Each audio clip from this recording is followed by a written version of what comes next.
Okay, this video is for the creative business owner who absolutely loves their business. You enjoy working your little booty off, making your candles, cookies, furniture, jewelry, Cricut crafts, and more. You love the feeling that you get when someone tells you that they loved their item, and it makes you feel like you're living in alignment with what you're really good at, with what you're truly here to do. And that makes you so happy. However, there are a few things that aren't fun about it. For example, sometimes you wish that you could make a little more money given the amount of work you're doing, right?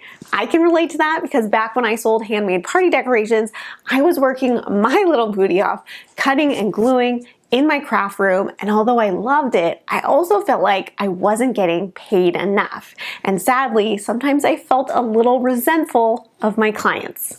Can you relate to this? See, I started Etsy party decorations because I love to craft and I love to plan parties. And everyone was always telling me to go for it, since I did it for so many people for free. So when I finally started my business and I had success on Etsy, it was pretty thrilling. It was kind of crazy that people were actually paying me to create things that I love to do for free anyway. And maybe you can relate to that in your creative business as well. But fast forward a year or so and I realized it was turning out to be a lot of work. And not just a lot of work, but a lot of work that didn't pay well, like I said. So many people who sell handmade party decorations or handmade items on Etsy sell their items for pennies on the dollar, right? Which is so frustrating because if you don't follow suit, you're missing out on valuable customers and then you're losing money. Enter digital products. Now, I kept hearing all of these people talking about how they were making money selling digital products. And I was curious if I could do it too. So I tried it. I switched to printable party decorations as opposed to the printed and shipped ones, and it literally changed my life. So I want to ask you, is this something that you could start doing and making the switch to as well? Because let's face it, if you have a creative business where you're making customizable products for your customers and shipping it to them, your product just isn't really scalable. Meaning, let's say you decide to create a huge goal for yourself to make more money this year in your business. Well, you could make more products to get them in the hands of more customers.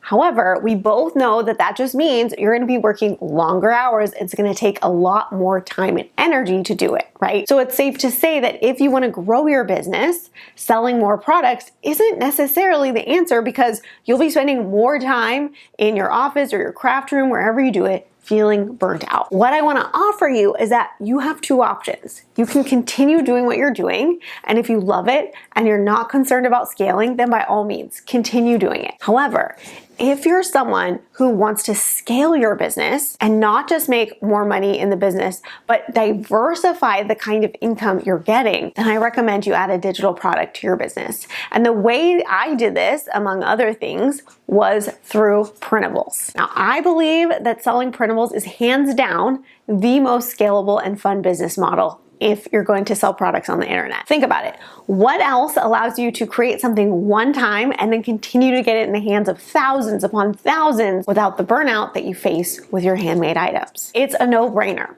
that printables is just such a great option for makers and creative business owners. But of course, printables aren't the only digital product that you can add to your product suite. There are plenty of others out there. But I'm just here to get you thinking about what those other avenues, what they are, so that you can take advantage of them to avoid burnout. So here's some digital business ideas outside of printables. So if you're a sign maker, maybe use a third-party supplier, right? Like Printful, you may have heard of, to use your designs on t-shirts, bags, hats.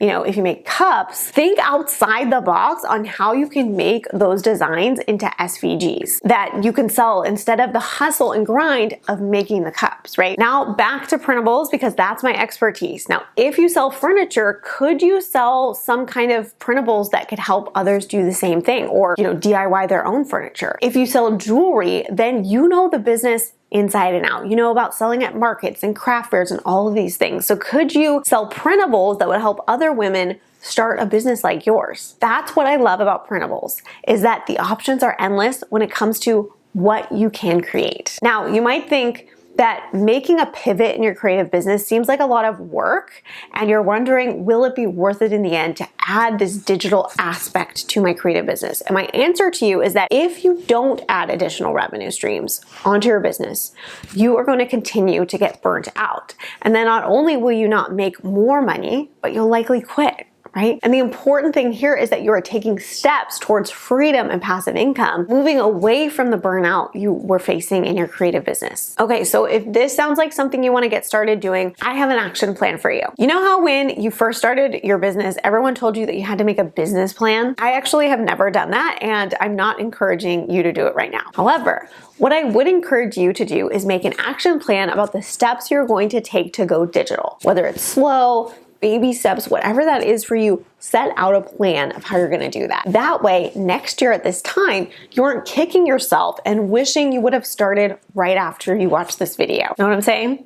And that's why I created this free action plan for going digital. You can grab that over at touchofla.com/go digital. And this plan is gonna help you outline the steps for your business so that your vision actually becomes a reality instead of just a pipe dream. Again, it's totally free, and it's going to help you plot out your pivot so that you can do it over time and not all at once feeling overwhelmed and freaked out. Now, I'm giving this to you because this is what I went through.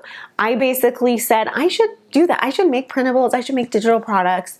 And I sat on it for so long. And I kept saying like, yeah, I'll do that. Like eventually I'd love for my store to just all be digital products. But then it wasn't happening. It wasn't coming. I wasn't taking the action steps, okay? And that's what was missing for me. So if this is like a thought for you, I want you to use this action plan to set out the steps for you so you actually get to that point, unlike me who took forever to actually do it, right? So with this action plan, you can hustle at your workout or being a mom, but once you make this jump to passive income, you no longer have to hustle in your business. And that, my friend, is a breath of fresh air. I'd love to hear if this video is helpful to you in the comments below. And if you have any questions about how else I make money in my creative business so I don't get burned out, I'd love to share it with you because I help women use their creative skills to make money online.